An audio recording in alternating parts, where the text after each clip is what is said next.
to blue light and everything from electronic devices to indoor lighting. The Dow lost 280. This is CBS News. Liberty Mutual customizes your car and home insurance, so you only pay for what you need. Visit libertymutual.com to learn more. You know, it's true. Difficult times have a way of focusing us. We have to think about what matters most when it comes to our spending, our health care. No doubt. This is why so many people are joining Medi-Share right now. Medi-Share is a trusted way to save up to 50% on your monthly healthcare costs. More than 400,000 people have already made the switch. It's pretty obvious why, too, especially now during this challenging season with healthcare costs and out-of-pocket expenses going up. Medi-Share can save you a lot of money. The typical family saves $500 a month. And Medi-Share is a Christian healthcare sharing ministry that's worked beautifully for 27 years. There are different options to choose from to fit your budget. I'll give you the number here in a second, and if you call, you can get a price within 2 minutes. Maybe now is the perfect time to make the switch and start saving. Here you go. Call 866-88-BIBLE. That's 866-88-BIBLE. 866-88-BIBLE. 20 years after he was crowned the Chosen One, a hoop star updates the headline. Meet the Chosen Sons. 25 points, 12 rebounds, 9 assists for LeBron James. 20 years after LeBron appeared on the cover of Sports Illustrated, he fronts with his sons, 17-year-old Bronny and 15-year-old Bryce, both up-and-coming hoop stars in their own rights. The four-time NBA champ tells SI he's not speculating, but it's not out of the realm of possibility. He'll stick around long enough to play with his sons. At 37, LeBron says if he can stay sharp, fresh, and motivated, the sky's not even a limit for him. Deborah Rodriguez, CBS News. Life expectancy for Americans dropped in 2021 for the second straight year, the biggest two-year decline in a century, notably due to the COVID-19 pandemic. The federal report shows it's now at 76.1 years. In 2019, it was 78.8. Matt Piper, CBS News. WPTV's First Alert Weather on WPSL is brought to you by Seacoast Air Conditioning. Family owned and operated on the Treasure Coast since 1982. Online at seacoastair.com. And now, with a look at our forecast, here's meteorologist Kate Wenzel. As we head into your Wednesday evening, a few showers and storms possible, mainly before 9 p.m. Otherwise, partly cloudy skies. Overnight lows near 80 degrees with a slight chance of showers. Then on Thursday, high temps near 90 degrees with a 40% chance of afternoon showers and storms. Winds out of the east-southeast at 5 to 10 miles per hour. I'm WPTV First Alert meteorologist Kate Wenzel for WPSL 1590, the talk of the Treasure Coast. Living in Florida is paradise until your AC breaks down. Seacoast Air Conditioning is family owned and operated for over 40 years. Seacoast Air Conditioning offers service in hours, not days. We answer the phones, show up on time, and fix the problem right the first time. Comfort crisis, don't roast, call Seacoast. At Martin County Roofing, we build trust with quality work. I'm Derek Alcius, owner of Martin County Roofing with more than 20 years experience in the roofing and construction industry. Whether you need a repair, restoration, or a new roof, both residential or commercial, we offer a seamless client experience, and we serve the entire Treasure Coast. Fully licensed and insured, we specialize in tile, metal, shingle, or flat roof. Contact us today for a free estimate at martincountyroofing.com. Hi, this is Rudy Howard, your independent insurance agent. I now specialize in Medicare, health insurance, and small group insurance. That number is 475-8856. Same great service, more flexible hours. Just give me a call, 475-8856.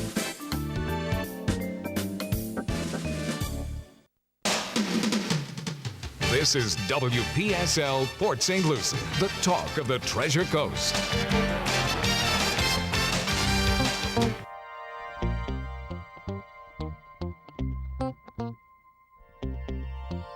The views expressed on the following program are not necessarily those of WPSL. But remember, we're the ones that have instigated the whole situation and have always encouraged you to like and share this on social media and with all your friends and neighbors, because Martin County Roofing and independent insurance agent Rudy Howard presents to you at this time each week the African American Scene with your host, the one and only Rudy Howard. Good evening, good evening, good evening. And how are you guys tonight? As you can tell, I'm back up and I'm back in the pink. I'm ready to do battle and talk to you tonight. But let me give you a little headline. I've gotten a peek at some of the upcoming Medicare plans.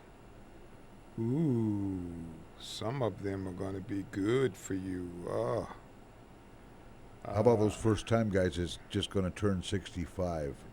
Very good for them. Really? Yeah, but some of my existing clients are going to be calling me up going, switch me to that plan. Uh-oh. So we can do that. So stay alert, and if you have any questions, remember beginning October 1st, I can talk to you about plans, but I can't switch you to any plans until the 15th. But October 1st, you can begin to talk to me, and I'll try to highlight what I can before then legally. Okay, we're going to have an open mic night tonight.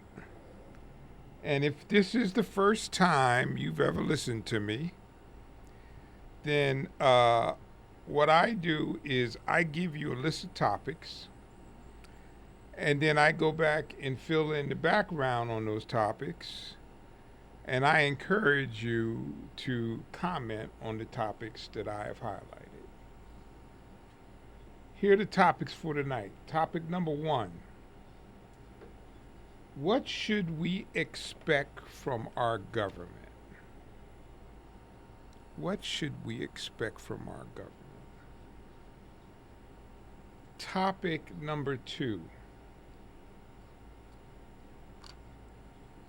The Electoral College is a source of much of our tribalism. The Electoral College is the source of much of our tribalism. Topic number 3, an update on Mar-a-Lago. And finally, a very heavily discussed topic, the Student Loan Forgiveness Program. The Student Loan Forgiveness Program. Okay, let's start my topic number 1. What should we expect from our government? I don't mean to be condescending, but I think it's valuable to give you the basics, and if you know them, great, and if you don't know them, then I've just given you a little more information. The House of Representatives is the only body with the power of impeachment. The House of Representatives the judge of election returns. Now, part of the reason why I'm giving you this information is I'm going to ask you to apply this to your representative, I don't care what party they are, and see whether or not they are living up to what it is that is expected of them.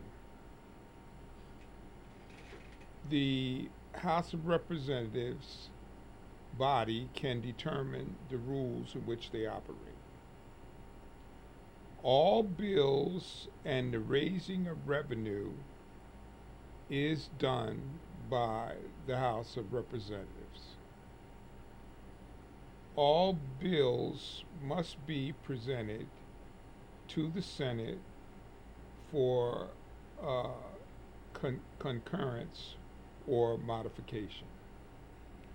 So if we have a functioning body, okay, I want you to hear this again now, because this is important.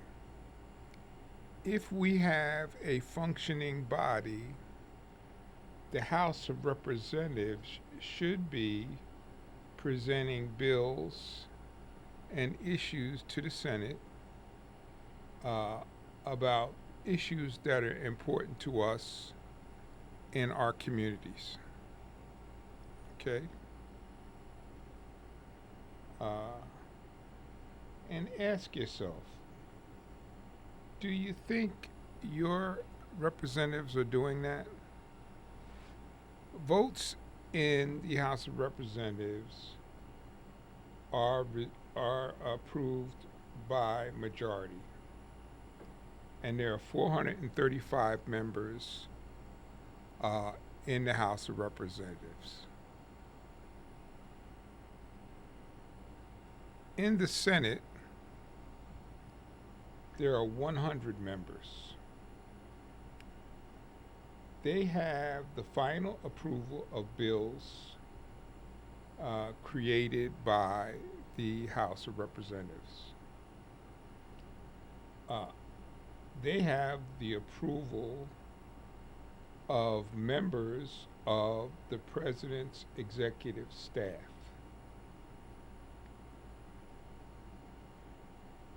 The Senate has the approval of federal judges and Supreme Court judges. Unfortunately, there has been a lot of gamesmanship when it comes down to approving judges, holding up some, not approving some, and just a whole cadre of things that go on there. Voting for approval of legislation in general requires 60 votes. The president of the Senate is the vice president, and the vice president breaks all ties. So I wanted you to think about what your representatives are doing about legislation to help make your life better.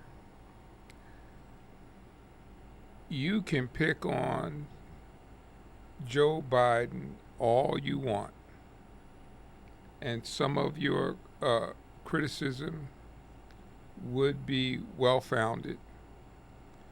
But one thing is for certain, he's making every effort to try to bring forth legislation to help make our lives better on a day-to-day basis. My second topic, and I know some of you are not going to like this, but I am pretty passionate about this, and I've talked about this before. I believe a major source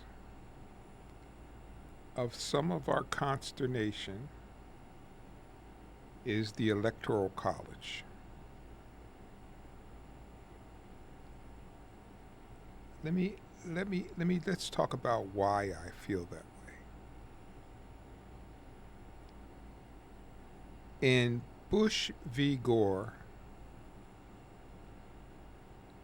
Gore won the popular vote by about 500 votes. It was razor thin. But he won by 500 votes. He conceded.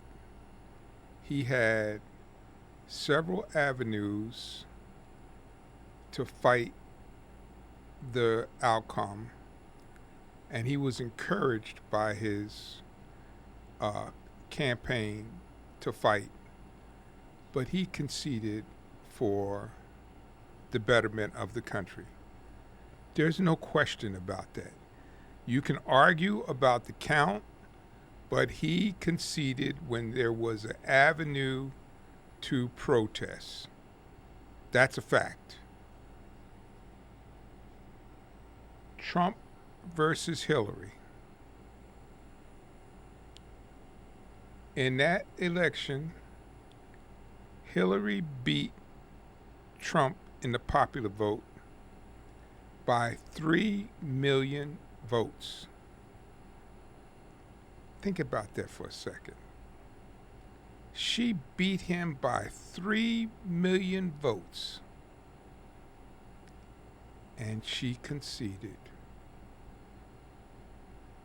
Never asked for recount, never questioned the legitimacy of the outcome, and she beat him by 3 million votes, and she lost because of the Electoral College.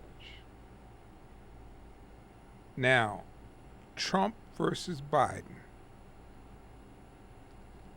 Biden beats Trump by 7 million votes. 7 million. And Trump says he did not lose. Well, I have to tell you, and the only reason, and this is why I'm down on the Electoral College, the only reason why Trump felt that he had an avenue was because of the Electoral College. You will note there was some hanky-panky with the electors, trying to get other electors rather than the electors that originally are assigned from the state. And I would like for you to think about this for a second. The only election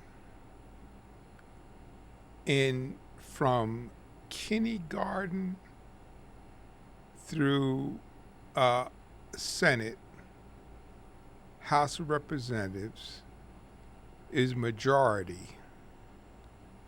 The only thing that's not majority is the presidency.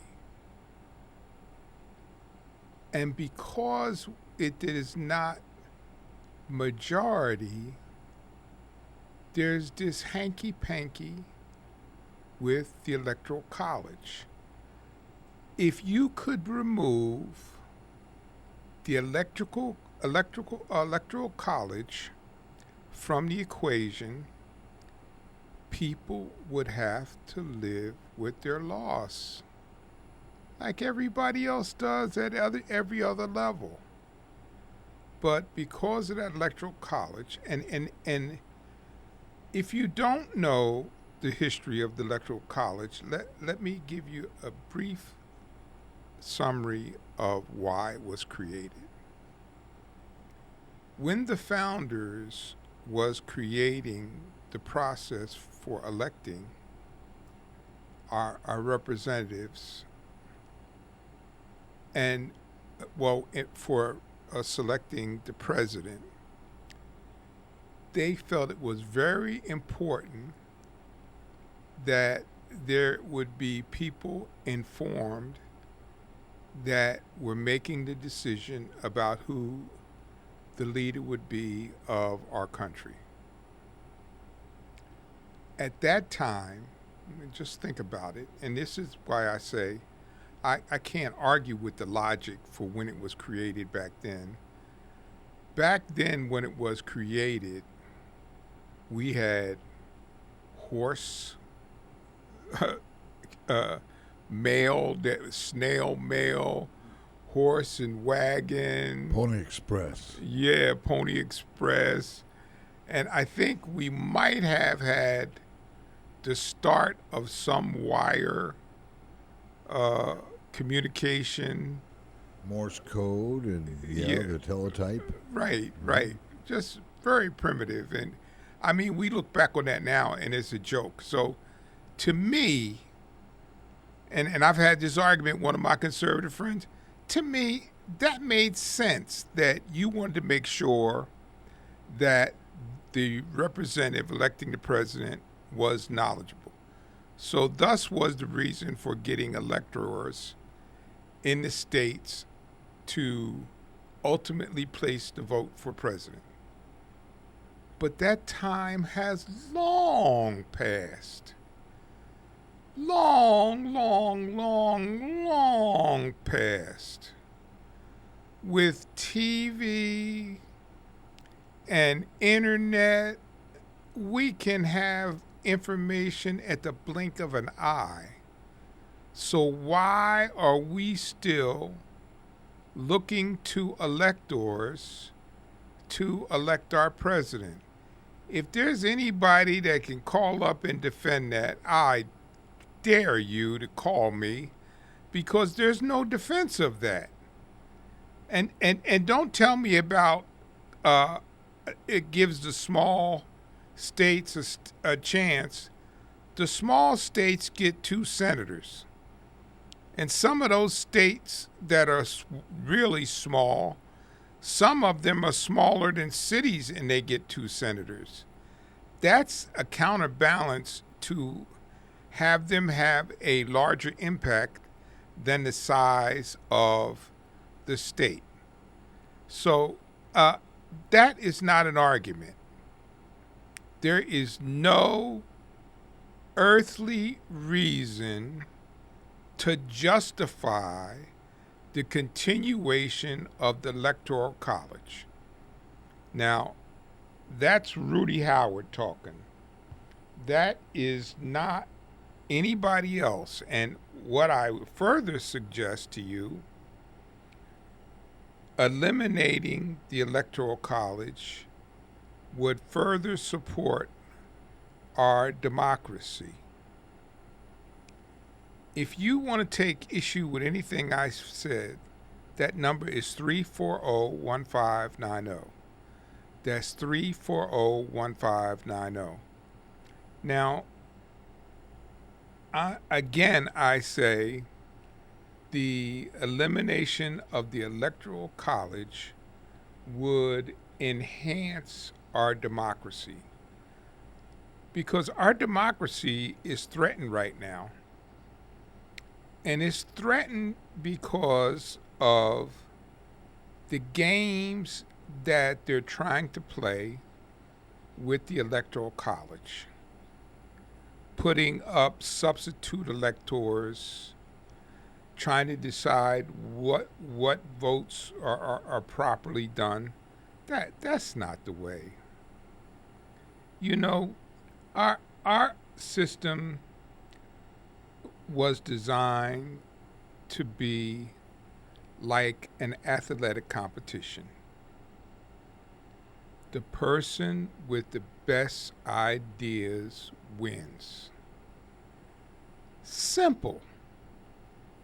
If your party is out of power and you're frustrated about that, you should think about how to modify your party's position so that they can gather more people to support their party. It's simple, not complicated. You know, I don't understand why that's really difficult, Cliff. What would it take what would it actually take to do away with the Electoral College system? It is a pretty big task. There is a piece of legislation that they're trying to pass. I think 20 or 24 states have signed it, trying to get rid of the Electoral College. But what's problem now is anybody who's honest, Cliff, would say that it's long ago outlived its usefulness, but it's become a political issue. People want to hold on to it because the Electoral College and the conservatives think is favorable to them in the Midwest states.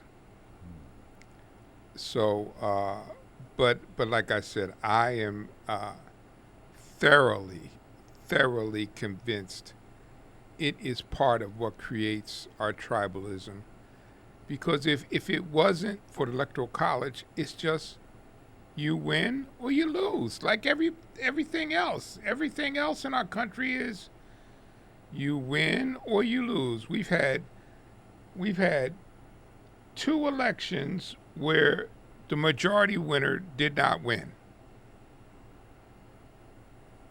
There's nothing else in our country where you can win the majority of the vote and then you still don't win the position. That's very strange. But so I guess there's nobody out there that disagrees with me. Because if you think about it, there's or no one that would stand up to do so, you know. Yeah, I think they would have a hard time. Okay, all right. So you totally agree with everything Rudy has spoke about tonight. There you go. Call him up and tell him what a great job he's doing. What a great American he is. See?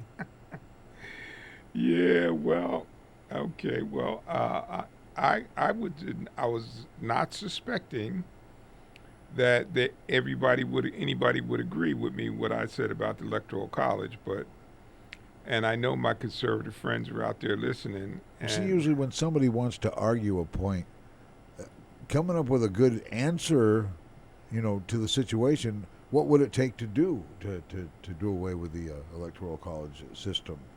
And it'd take a lot, but it would take a long time. I mean, it takes quite a bit of time. Well, and how likely is it to get accomplished? I think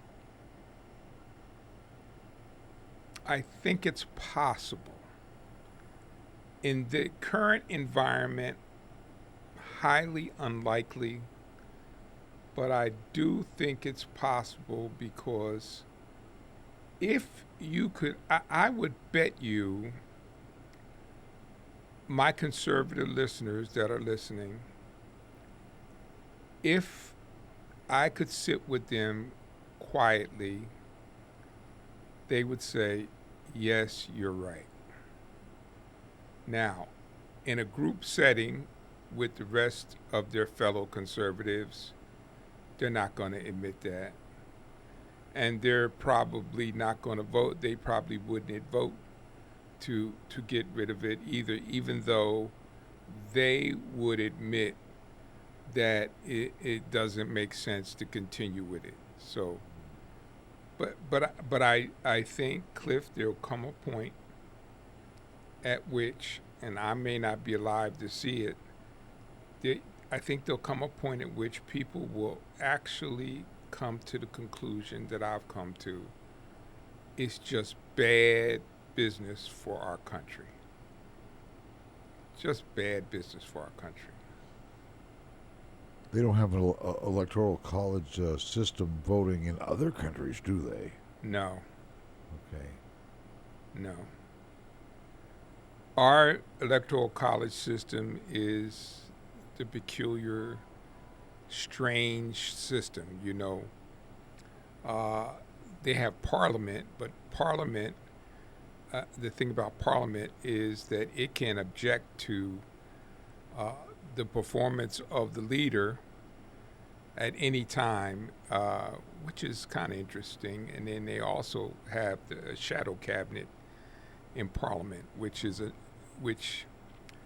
in Parliament, where they have 630 members, they create a cabinet that follows the elected party's government to make sure that they are consistent with the things that are prescribed by the government.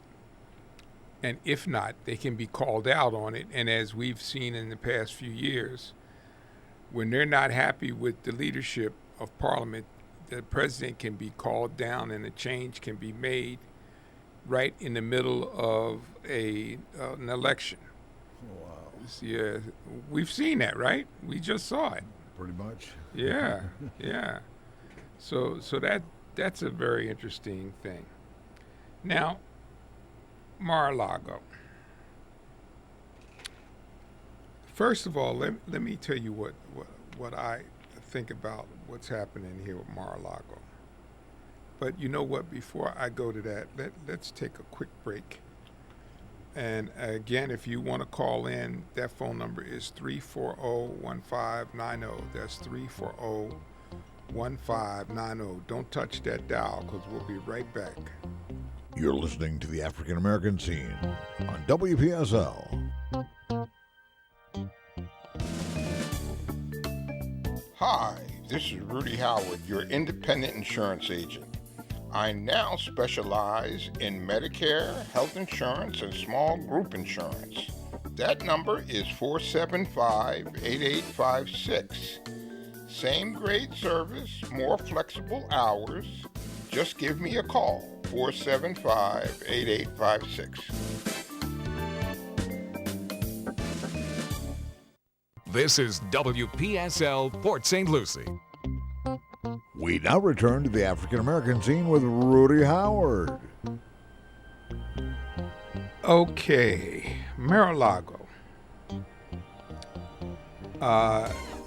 CNN posted this picture from the FBI's investigation, and it shows papers strewn out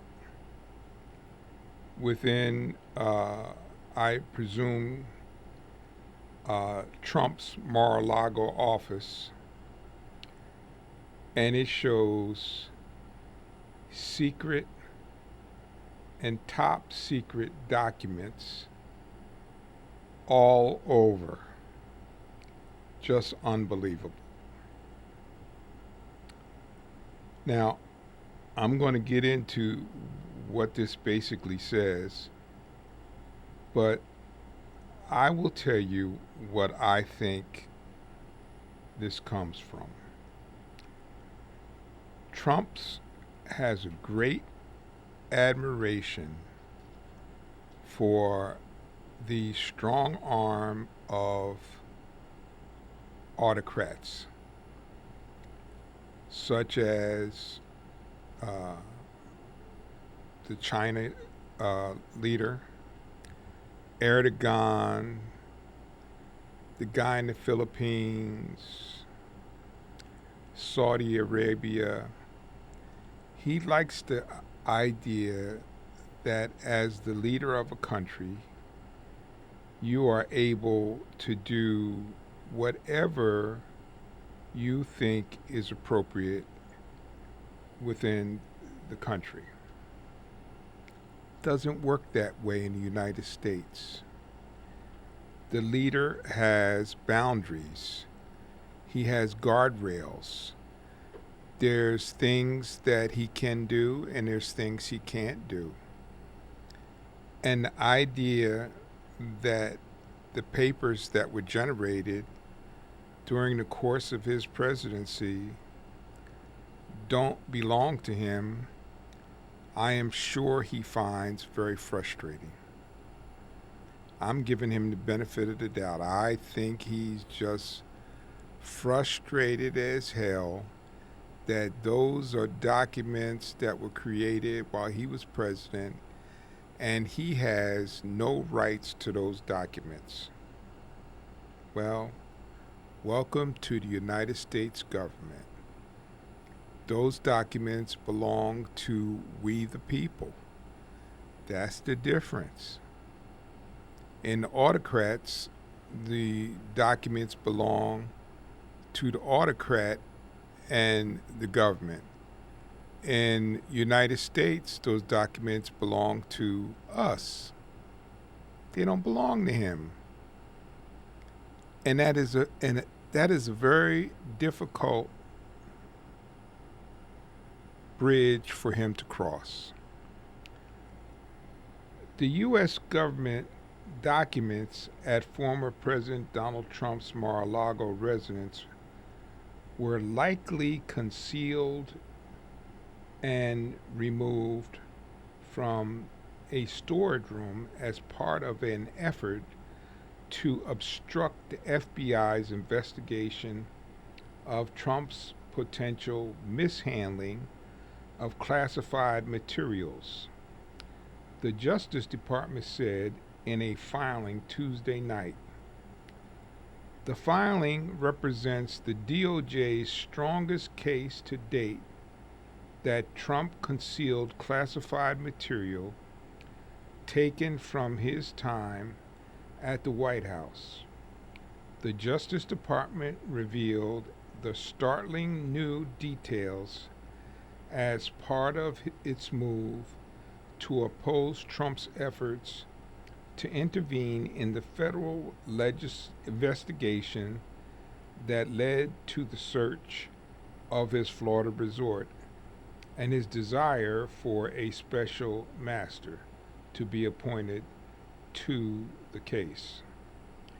A picture from the court filing also showed classified documents strewn about on the floor of Trump's office, full of classified markings like HCS or Human Confidential Source, displaying how sensitive the material Trump had taken was. I would encourage you to go out and find a picture like the one I'm looking at. It very well may change your mind, no matter how much you love Trump. This picture may change your mind about continuing to support him no matter what. Okay. My fourth and final topic.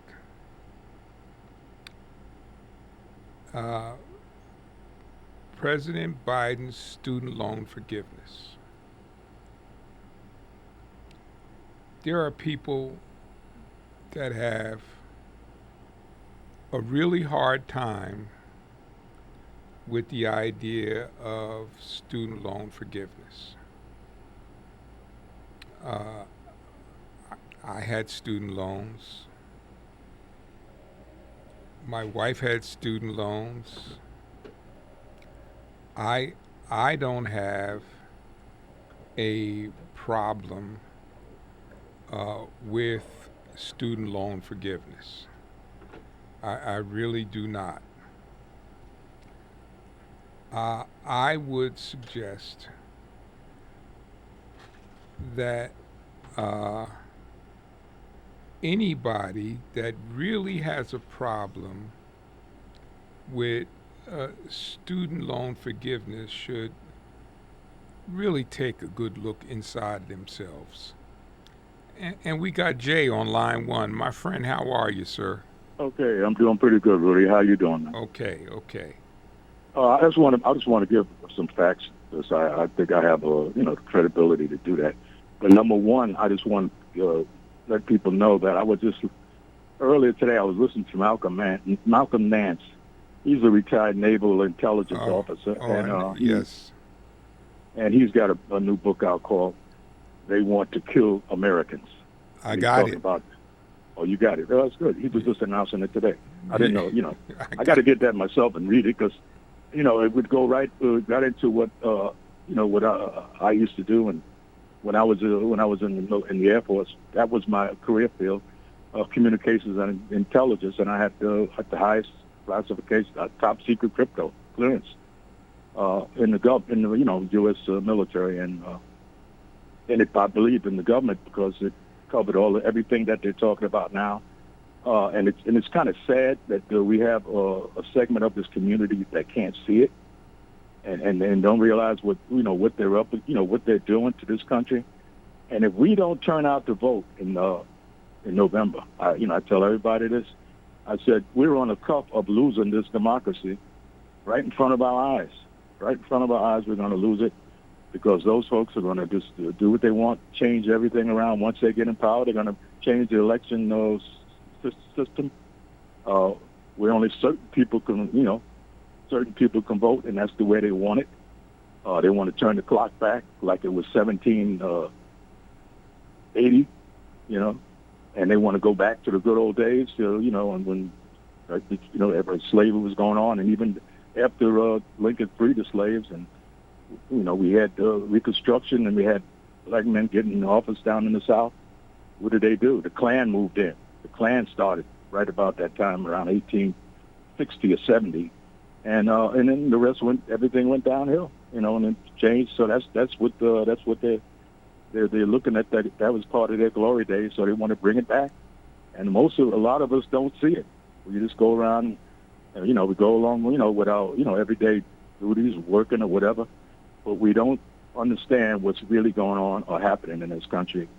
And it's kind of sad, but we got to wake up. And I hope, and I'm just so glad that the president is getting out there on his stump, and he's letting it all go. He's telling the truth. He's saying, look, do you want these people to, just do what they take over this country with their ideology and just destroy everything that we built? And he's just telling, and I'm so happy to see him coming out of his bag and letting the people know what's really going on. And I hope he continues it right on through elections so people will know what to do. Listen, there's one thing you said that I agree with. I think there's a group of conservatives, a growing group of conservatives, that are not MAGA. And if this was to happen, the way you and I both are concerned about it would happen, they would be very, very upset. It is that group of people that have got to wake up. The hardcore, committed MAGA people, they're gone. There's no bringing them back. They're out there. They're not going to be turned around. But those people that we can still talk to, we have to hope that they can see what you and I see, a serious threat to our democracy. Mm-hmm. A very serious threat to our democracy. After all of these hundreds of years, this grand experiment could come to an end. Yeah, no doubt about it. Yeah. And the person that I wasn't surprised like a lot of people. But when Senator Graham, now this is a U.S. senator, we're paying his salary. We're paying his salary. Yes. And he's also collecting from, because he was doing a stint there. Like I think he was a lawyer in the military. He was a JAG officer. Yes. Yeah, JAG officer. So he's getting money off from both ends from the taxpayer. And he had the nerve to say that if Trump is prosecuted, which he should be, anybody else would have been locked, put in the federal prison in about a week after this happened. Right. He came out and said that it'd be a civil war. Yes. He said that we're going to raise up arms. In other words, he's more or less trying to tell us that he's actually threatening America. And he's a U.S. senator. I'm trying to figure out, they don't have any laws about these people in holding elected office, about what they say and what they do here. Yeah, Jay. I'm just trying to figure out where's the rules? Where's the rules for senators and congressmen that get out of hand like that? I don't understand. There should be some laws and rules that they could be punished for this or taken out of office. Yeah, well, I think at the very least, leadership should have a discussion with him. But I got to let you go because I got calls, Jay. Okay, thanks a lot. Thank you, sir. Take care. All right. And we got Steve on line 3. How you doing, Rudy? Okay. This country was made great because everybody worked together for a common goal. And now we're destroying ourselves because we're running in 50 different directions. We don't have a common goal anymore, and we don't think that it'll ever go away, the freedoms that we have. And, man, that is the wrong attitude because they can go away tomorrow. Yes, I agree. So It's America. You know, what got me is in the last election up here in Port St. Lucie, out of the 100% of the people registered to vote, only 10% actually voted. Yeah, that was disgusting. When I saw that, I said to myself, what is wrong with these people? Yeah. I mean, there's people in this world that would give their left foot to be able to vote and have a voice in their government. And here we are just ignoring it. It's crazy. Yeah. You know what I would do? I have one solution. On Election Day, we enact blue laws and shut everything down except groceries, medicine, maybe fuel to the doctor or something. But that's it. No department stores. Close everything on Election Day, so the only thing you got to do is vote. I wouldn't be opposed to that. Well, we had blue laws in the past. You're my age. You know that. Yeah. Growing up, we had blue laws. Well, this is one of the things that I've suggested, Steve, over the years is you and I are the same age or thereabouts. We had selective service. Everybody had to go register for the armed services. So why couldn't everybody register to vote? That's right. Yeah, and by the way, I'm in favor of bringing back selective service, men and women. Well, that doesn't mean you have to start a war, but you can use those people's talents in the civilian sector to reinforce. I completely agree with you. That's one thing that Israel does that I think is pretty effective. You got to do 2 years. But thank you, Steve. I got another caller. Yes, thank you. Appreciate your input. And we got Phyllis online too. Yeah, hi, Rudy. Hey, a couple of things. I was going to talk about voting, but since you guys talked about voting, I don't understand why people can't vote. You've got 2 weeks prior to the elections, the weekends before the election in most all states. And my biggest complaint about voting, if you're that lazy that you can't get up and go vote, you stand on line to go into stadiums, you stand on line to Black Friday, well, you're going to complain that you don't have time to go stand and vote, that people died for this country. So that really bothers me. And the other thing that bothers me about voting is saying that it's a racial issue, that you shouldn't have to show who you are. Why not? You show your ID to get a COVID vaccine. You show your ID to pick up your stuff that's on layover. You show ID at the bank. You show ID for everything, to get on a plane. So why that's a racial issue? That's crap. Total BS. Well, and Phyllis, they're taking that way out of context about voting, that it's a racial issue and they're trying to keep people from voting. That's just, and everybody just gets on the bandwagon and keeps repeating it. And most of the people ain't buying it. Okay, well, let's talk about that for half a second because I got a few minutes. Why is that an issue? In the rural areas of this country, there are black people who have never had a license and had no reason for an ID. So in order for them to vote, they would have to get what the state has tried to deem an ID that would be suitable for voting. Right, my aunt did that. My aunt never drove. Okay. My aunt never drove, and they made it free to go to the license bureau and get a looks like a license, but it's not a license. It's your picture ID. Okay. Same thing with a bank ID. Okay. I mean, and for the couple of people in the rural areas that very few are rural anymore, I mean, I just don't think it flies anymore. Tell me none of those people fly on an airline? Well, they have to show ID. Well, Phyllis, let me again, let me give you some feedback. I'm not arguing with you. I understand your frustration with that position, but let me give you the other side of that position. My uncle went into the ground and never drove a car and lived in New York. Never had a reason to drive a car. He was in Brooklyn. He took trains all his adult life. He didn't have an ID. Now, okay, so what I'm asking you is, how did they survive not having some kind of ID? You need ID for banking. Well, he may have gone to the bank, But he didn't have what did he need a picture ID for? He rode the train. Now, the poor people in the tenements in Brooklyn and parts of the Bronx, they don't drive.